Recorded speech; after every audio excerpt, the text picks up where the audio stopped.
الحمدللہ وکفا وسلام علی عبادہ الذین اصطفی اما بعد فاعوذ باللہ من الشیطان الرجیم بسم اللہ الرحمن الرحیم یا ایہا الذین آمنوا اتقوا اللہ وکونوا مع الصادقین سبحان ربک رب العزۃ عما یصفون سلام علی المرسلین والحمدللہ رب العالمین اللہم صل علی سیدنا محمد وعلى آل سيدنا محمد وبارك وسلم اللهم صل على سيدنا محمد وعلى آل سيدنا محمد وبارك وسلم اللهم صل على سيدنا محمد وعلى آل سيدنا محمد وبارك وسلم رب يسر ولا تؤسر وتمم بالخير وبك نستعين رب زدني علما يا فتاح يا فتاح يا فتاح۔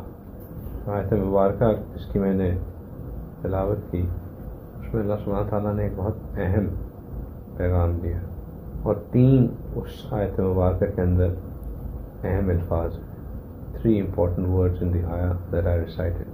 اللہ سبحانہ تعالیٰ مومنوں کو خطاب کرتے ہوئے فرماتے ہیں یا ایھا الذین آمنوا، those who believe، آمنو جو ایمان لے کے آئے۔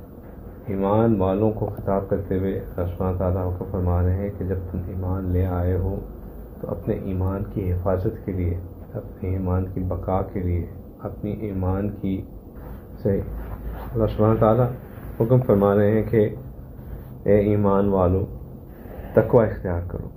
ایمان والوں کو خاص طور پہ مخاطب کر کے اس لیے کیونکہ ایمان لے کے آنا انسان کے لیے، انسان کی بقا اور فلاح کے لیے سب سے اہم چیز۔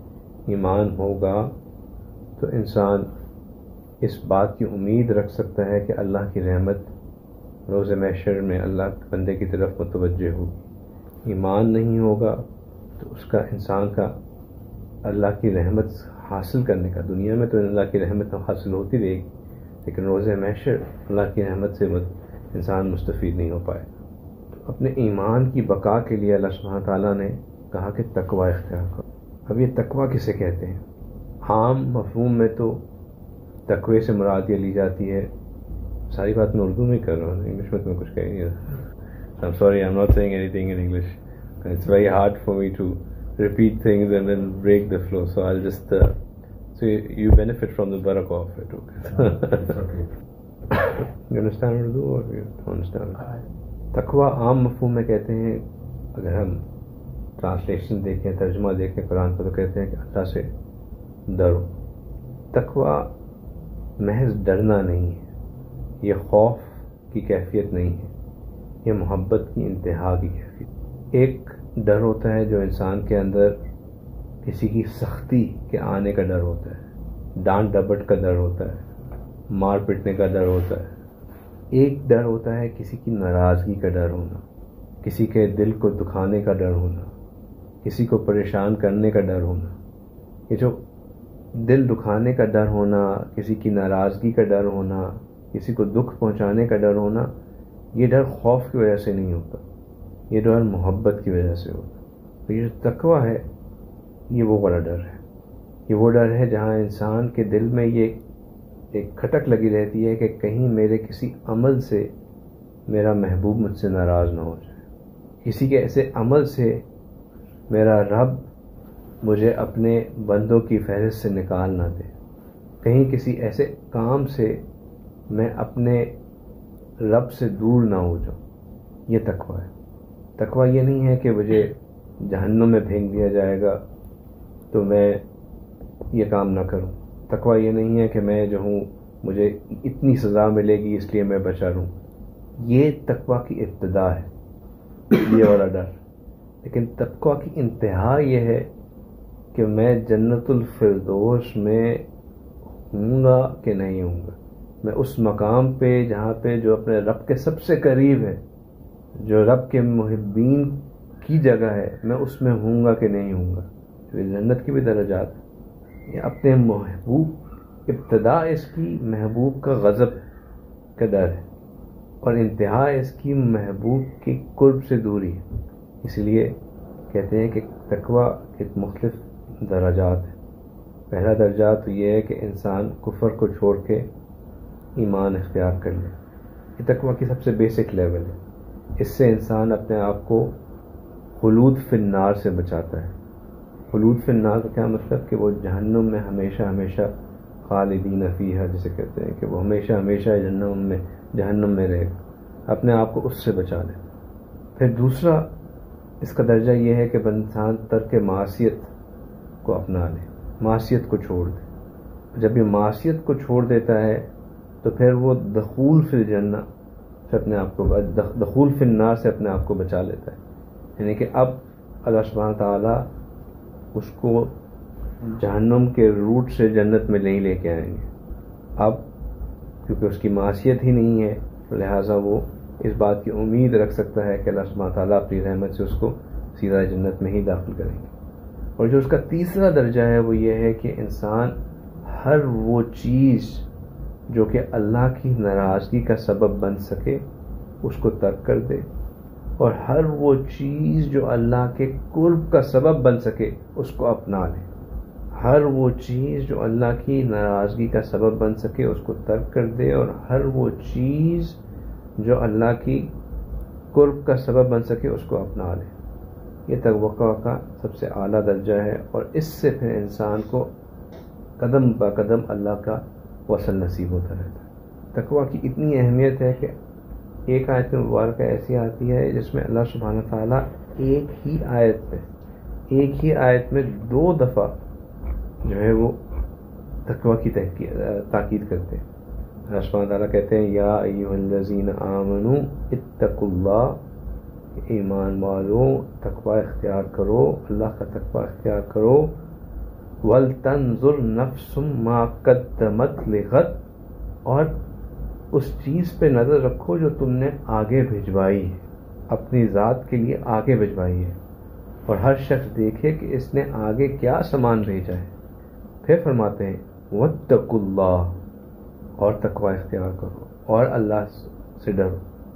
ان اللہ خبیر بما تعملون، اللہ تعالیٰ خوب جانتے ہیں کہ تم کیا عمل کرتے. ایک ہی آیت میں 2 دفعہ یا ایھا الذین آمنوا اتقوا اللہ، پھر ولتنظر نفس ما قدمت لغد، پھر واتقوا اللہ.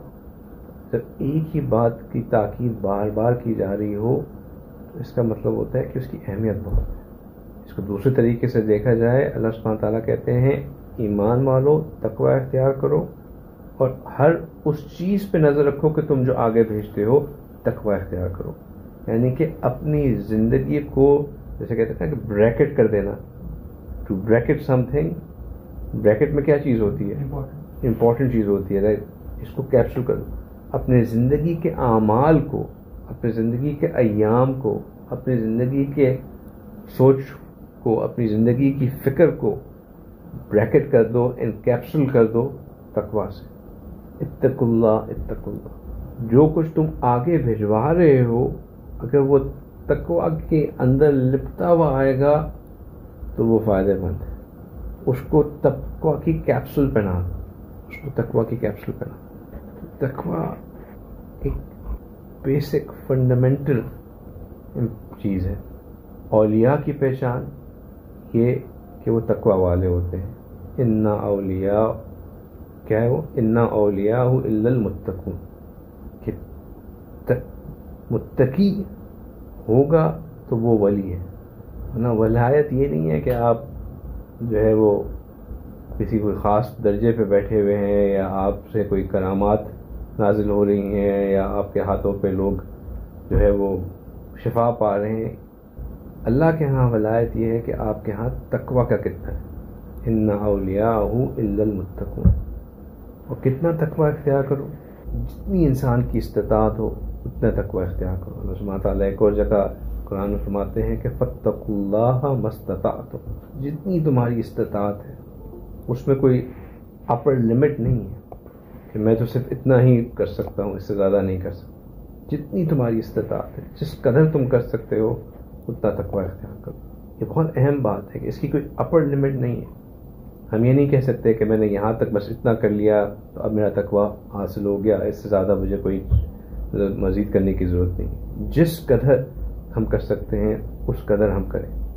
کسی نے پوچھا کہ حضرت تقویٰ کیا ہوتا ہے؟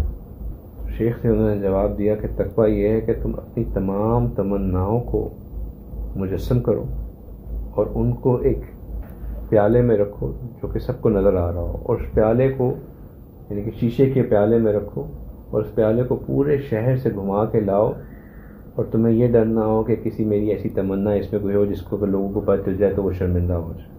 یعنی کہ دل میں کوئی ایسی خواہش ہی نہ ہو، ایسے کوئی سوچ ہی نہ ہو، ایسی کوئی تمنا ہی نہ ہو جو کہ انسان دوسروں کے سامنے رکھتے ہوئے شرمائے، ہچکچائے، گھبرائے کہ اگر اس کو پتہ چل گیا کہ میں یہ بھی چاہتا ہوں، اس کو سے سمجھ میں آ گیا کہ مجھے یہ بھی، تو اس کو وہاں شرمندگی ہو. کہ حقیقت تمنا تقویٰ یہ ہے کہ انسان جب اکیلا ہو، جب انسان دوسروں کے سامنے نہ ہو، جب انسان کو یہ ڈر نہ ہو کہ مجھے کوئی دیکھ رہا ہے، مجھے کوئی جج کر رہا ہے، مجھے کوئی ایویلیویٹ کر رہا ہے، تب ان لمحوں میں، ان موقعوں پر وہ اپنے رب کی محبت کی وجہ سے ان چیزوں سے بچے جو اس کے دل میں ابھرتی ہوں.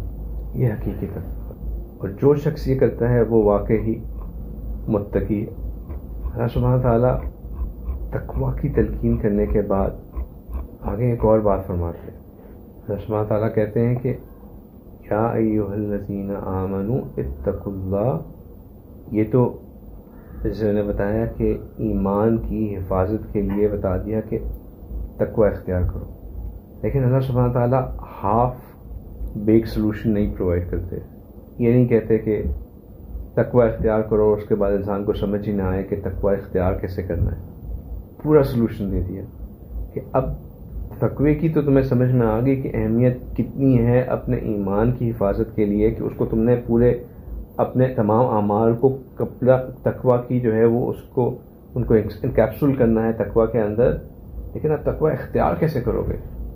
اس کے لیے پھر اللہ تعالیٰ نے سلوشن دے دیا کہ وَكُونُوا مَعَ الصَّادِقِينَ، کہ جو صدیق ہیں ان لوگوں کے ساتھ ہو جاؤ، ان کی صحبت اختیار کرو. وَكُونُوا مَعَ الصَّادِقِينَ، اللہ والوں کی صدق کی صحبت اختیار کر دو. اب یہ بڑی اہم چیز ہے کہ صادقین سے کیا مطلب ہوتا ہے. میں نے کہا نا اس آیت مبارکہ میں 3 اہم لفظ ہیں، آمنوا، اتقوا اللہ اور صادقین. تقویٰ آپ کو سمجھا دیا کیا ہے، ایمان تو آپ کو پتہ ہے کیا ہے. صادقین کون ہے؟ صدیق جو لفظ اس میں آ رہا ہے، صادق، یہ صادق کون ہوتا ہے؟ صادقین جو ہے وہ صادق کی جمع ہو گیا. اب یہ صادق کون ہے؟ اس کو لفظی معنوں میں جب ترجمہ کرتے ہیں تو اس کا مطلب ہوتا ہے کہ سچا انسان، سچا شخص جو سچا ہو. لیکن سچا سے کیا مطلب ہے؟ صادق وہ ہے جس کا ظاہر اور باطن اس میں تضاد نہ ہو، جس کے قول اور فعل میں تضاد نہ ہو. یہ وہ شخص ہے جو کہ جس میں فسق نہیں، جس میں نفاق نہیں، ہپوکریسی نہیں. یہ وہ شخص ہے جو کہ وہی کرتا ہے جو وہ کہتا ہے، یا وہی کہتا ہے جو وہ کر سکتا ہے. یہ وہ شخص ہے جو کہ لوگوں کے سامنے بھی اللہ اللہ کرتا ہے اور تنہائی میں بھی اللہ اللہ کرتا ہے. یہ وہ شخص ہے جو لوگوں میں بھی اللہ سے ڈرتا ہے اور تنہائی میں اس سے زیادہ اللہ سے ڈرتا ہے. یہ وہ شخص ہے جو کہ لوگوں میں مسکرا کے بات کرتا ہے اور پھر اپنوں میں بھی مسکرا کے بات کرتا ہے. یہ وہ شخص ہے جو عام حالات میں اچھی زبان استعمال کرتا ہے، اچھے الفاظ استعمال کرتا ہے اور غصے میں بھی گالی گلوچ پہ نہیں اترتا ہے. یہ وہ شخص ہے جو لوگوں میں اپنی نظریں جھکا کے رکھتا ہے اور پھر تنہائی میں بھی اپنی نظروں پہ قابو رکھتا ہے. یہ وہ شخص ہے جو جس کے اندر کوئی دوغلا پن نہیں ہے، کوئی دوغلا پن نہیں. there are no two faces to it. یہ وہ شخص ہے جس کو اللہ سبحانہ تعالیٰ صادق کہتے ہیں. یہ بہت بڑا درجہ ہے. یہ وہ درجہ ہے جن کو اللہ سبحانہ تعالیٰ نے انبیاء کے بعد رکھا ہے، انبیاء کے بعد ان کا درجہ رکھا ہے. صدیقین، شہداء سے اوپر رکھا ہے، صالحین سے اوپر رکھا ہے. بہت اہم درجہ ہے. اللہ سبحانہ تعالیٰ کہتے ہیں کہ اگر تم چاہتے ہو کہ تم تقوی اختیار، کہ تم متقی بن جاؤ، تو متقی بننے کا فارمولہ بڑی عجیب بات ہے. اللہ سبحانہ تعالیٰ نے یہ نہیں کہا کہ تم عابد بن جاؤ تم متقی ہو جاؤ گے. اللہ سبحانہ تعالیٰ نے یہ نہیں کہا کہ تم عالم بن جاؤ متقی ہو جاؤ گے. اللہ سبحانہ تعالیٰ نے یہ نہیں کہا کہ تم حافظ بن جاؤ متقی ہو جاؤ گے. اللہ سبحانہ تعالیٰ نے یہ نہیں کہا کہ تم جو ہے وہ مصلی پہ بیٹھے رہو، تسبیحاں کرتے رہو. اللہ سبحانہ تعالیٰ نے کہا کہ اگر متقی بننا ہے تو پھر دوسروں کی صحبت میں، ایسے لوگوں کی صحبت میں آ جاؤ جو کہ سچے ہیں، جن میں نفاق نہیں ہے، جن میں دوغلا پن نہیں ہے.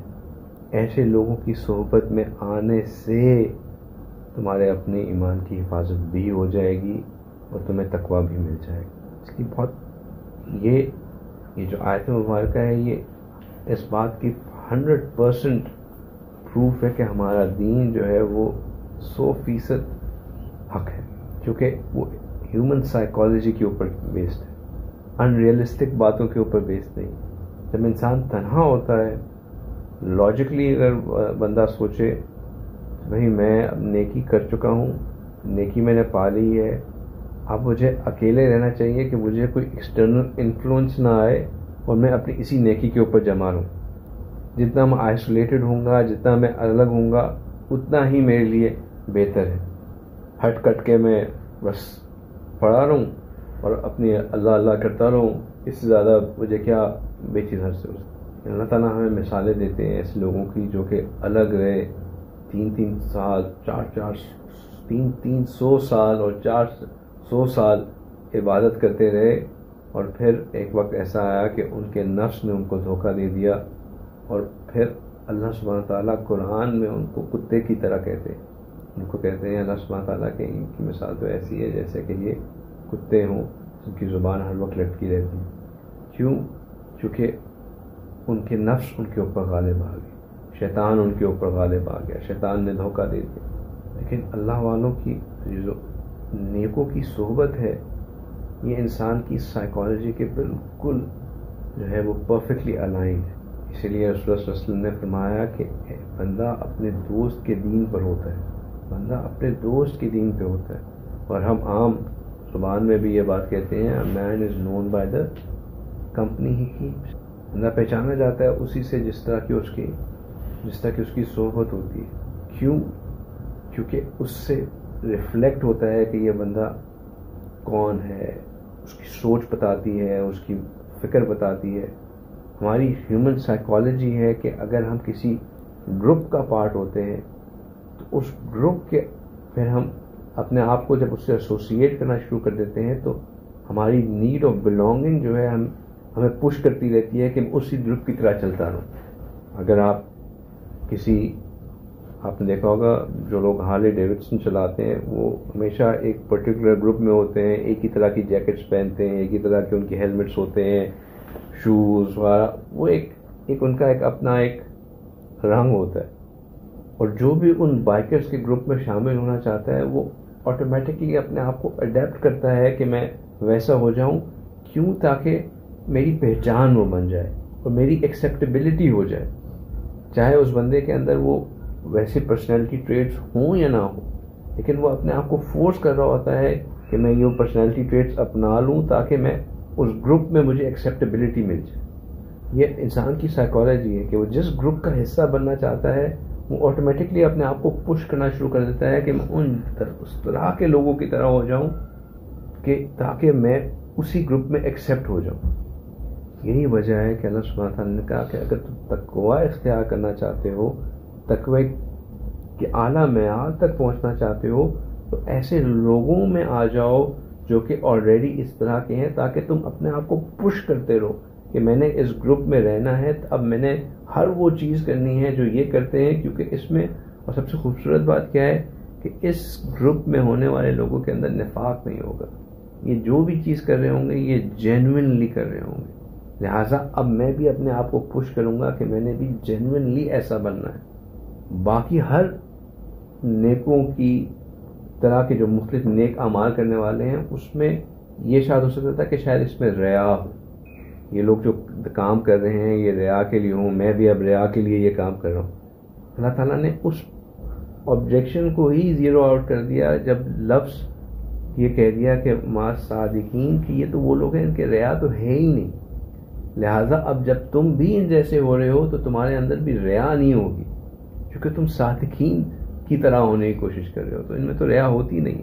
اب جب تم ان جیسے ہونے کی کوشش کرو گے تو یہ تم جینوئنلی ایسا ہونے کی کوشش کرو گے، تمہارا آبجیکٹو اللہ ہوگا، لوگوں کی واہ واہ نہیں ہوگی. تو بہت ان ڈیپتھ سلوشن اللہ سبحانہ تعالیٰ نے دے دیا. یہ جو اللہ والوں کی صحبت ہوتی ہے یہ اپنے ساتھ ایک عجیب رنگ لے کے آتی ہے. ہم جس ماحول میں ہوتے ہیں نا ہم ویسے ڈھل جاتے ہیں، اسی رنگ میں رنگے جاتے ہیں. یہ انسان کی فطرت ہے. بہت سے لوگ ہوتے ہیں جن کے لیے داڑھی رکھنا بہت مشکل کام ہوتا ہے، لیکن جب آپ ایسے ماحول میں آ جاتے ہیں جہاں ہر دوسرا ساتھی سنت پہ عمل کرنے والا ہو، ظاہری سنتوں کو اپنانے والا ہو، سر پہ ٹوپی پہننے والا ہو، جبہ پہننے والا ہو، داڑھی رکھنے والا ہو، تو آپ کو ایک انکریجمنٹ ملنا شروع ہو جاتی ہے. آپ آئسولیٹڈ فیل نہیں کرتے ہیں، آپ کو یہ نہیں لگتا کہ میں I am an odd one. جب انسان کو یہ فیلنگ ختم ہو جاتی ہے نا کہ I am an odd one, تو پھر انسان کے لیے وہ کام کرنا بہت آسان ہو جاتا ہے. جب آپ ایک ایسے ماحول میں رہ رہے ہوں جہاں پہ مسلسل اس چیز کو برا سمجھا جا رہا ہو، جب اس چیز کو کرٹیسائز کیا جا رہا ہو، جس کو لک ڈاؤن اپون کیا جا رہا ہو، تو پھر آپ آٹومیٹکلی خود بخود اس کے اندر سکن ہونا شروع ہو جاتے ہیں. پھر جو برا ہے وہ آپ کو اچھا لگنا شروع ہو جاتا ہے، اور جو اچھا ہے وہ آپ کو عجیب لگنا شروع ہو جاتا ہے. ماحول انسان کو مکمل طور پر بدل دیتا ہے. یہی وجہ ہے کہ رسول اللہ صلی اللہ علیہ وسلم نے فرمایا کہ اگر ہم ایک ایسے شخص کی صحبت میں ہوں جو کہ آگ کا کام کرتا ہو، لوہار ہو اور آگ کی مٹی کے اوپر وہ اپنے کام کرتا ہو، تو اس کی کمپنی میں جائیں گے تو ایسا ہو ہی نہیں سکتا کہ وہاں سے آئیں تو ہم یا تو جلے ہوئے نہ ہوں یا ہمارے اوپر کالک نہ ہو، کیونکہ اس کی انوائرمنٹ ہی ایسی ہے کہ جہاں سے چنگاریاں ہو رہی ہوں گی، یا تو ان میں سے کوئی چنگاری اڑ کے آئے گی ہمارے کپڑے کو جلائے گی، یا اس کے ماحول میں جو گرمی اور گھٹن اور دھواں ہوگا وہ تو ہمارے اوپر آئے گا ہی آئے گا. اور اس کے برعکس اگر ہم کسی ایسے دوست کے پاس جائیں جو کہ عطر کا کام کرتا ہو، خوشبو بیچتا ہو، تو یہ ہو ہی نہیں سکتا کہ ہم اس کی صحبت سے اٹھ کے آئیں اور ہمارے سے خوشبو نہ آ رہی ہو. کیونکہ جب وہ اپنی دکان میں اپنے عطر کو بیچے گا، رکھے گا، خوشبو آئے گی تو لازماً اس کی خوشبو سے ہمارے اوپر بھی فرق آئے گا ہی آئے گا. یہ ہماری بہت بڑی خوش قسمتی ہے کہ ہمیں اس وقت میں اللہ سبحانہ تعالیٰ نے ایک بہت ہی ولی کامل سے مستفید ہونے کا موقع دیا ہوا. اور شیطان کی ہر ممکن کوشش یہ ہوتی ہے کہ کسی طرح ہمارے دل میں کوئی شک آ جائے، کوئی ڈاؤٹ آ جائے، یا کوئی ایسی چیز آ جائے جس سے ہم اپنے جس صحبت جو ہمیں مل رہی ہے، جس سلسلے میں ہم جڑے ہیں، اس سے کسی طرح ہم کٹ جائیں. سبحان اللہ، ہر دفعہ ہر کچھ عرصے بعد کوئی ایک ایسا واقعہ پیش آتا ہے جس سے یہ بات فردر ری انفورس ہو جاتی ہے کہ واقعی اللہ سبحانہ تعالیٰ کا ہم پہ کتنا بڑا احسان ہے. کہنا میں یہ چاہ رہا تھا کہ یہ جو ہمیں ایک واقعہ حضرت جی سناتے ہیں، کہتے ہیں کہ ایک فرسٹ کلاس کیبن ہے اور ایک تھرڈ کلاس کیبن ہے، ٹرین کے ڈبے ہیں. دو واقعہ اکثر میں حضرت جی سے سنتا ہوں، کہتے ہیں ایک فرسٹ کلاس کیبن ہے اور ایک تھرڈ کلاس کیبن ہے. فرسٹ کلاس کیبن جو ہے پوش، کارپیٹڈ، صوفے لگے ہوئے اور ایکسٹریم لگژری، اور ایک تھرڈ کلاس کیبن ہے جس کے دروازہ کھولو تو چیک کی آواز آئے اور زنگ آلودہ اور لکڑی کی سیٹیں اور بالکل. فرسٹ کلاس کیبن نے کہا تھرڈ کلاس کیبن سے کہ یار نے کیا پایا زندگی میں، کوئی حال ہے، کوئی اپنے آپ کو کوئی اپ گریڈ کرتے، کوئی اچھے بنتے. تو وہ بیچارہ سنتا رہا ساری باتیں کہ واقعی بات تو سچ ہے کہ میں بھی فرسٹ کلاس ہو سکتا تھا، لیکن اس نے آخر میں فرسٹ کلاس کو کہا کہ جناب ایک بات ضرور ہے کہ میرا کنڈا جو ہے نا وہ آپ کے کنڈے کے اندر جڑا ہوا ہے، جب ہم منزل پہ پہنچیں گے تو جس جگہ آپ پہنچیں گے میں بھی وہیں جاؤں گا. تو ہم بے شک تھرڈ کلاس ہی صحیح، لیکن اگر جڑے ہوئے ہوں گے نا تو اللہ سے امید یہ ہے کہ المرء مع من احب، انسان اسی کے ساتھ ہوگا جس سے وہ محبت رکھتا ہے. اس بیسس پہ ہم بھی امید یہ رکھتے ہیں کہ آخر میں انجام ہمارا بھی اچھا ہو. جو ڈائمنڈز کا نیکلس ہوتا ہے جب وہ تولا جاتا ہے تو اس نیکلس کا جو ہک ہوتا ہے وہ پیتل کا ہی ہوتا ہے، لیکن اس نیکلس کی جب قیمت لگتی ہے تو وہ پیتل بھی اس ڈائمنڈ کے دام پہ ہی بکتا ہے. کوئی یہ نہیں کہتا کہ اس پیتل ڈائمنڈز تو میں اس کی پرائس پہ لے لوں گا، پیتل جو ہے میں اس کے لیے 5 درہم ہی دوں گا. یہ کہتے ہیں کہ پورے کے پوری ہر چیز ہی ساتھ بکتی ہے.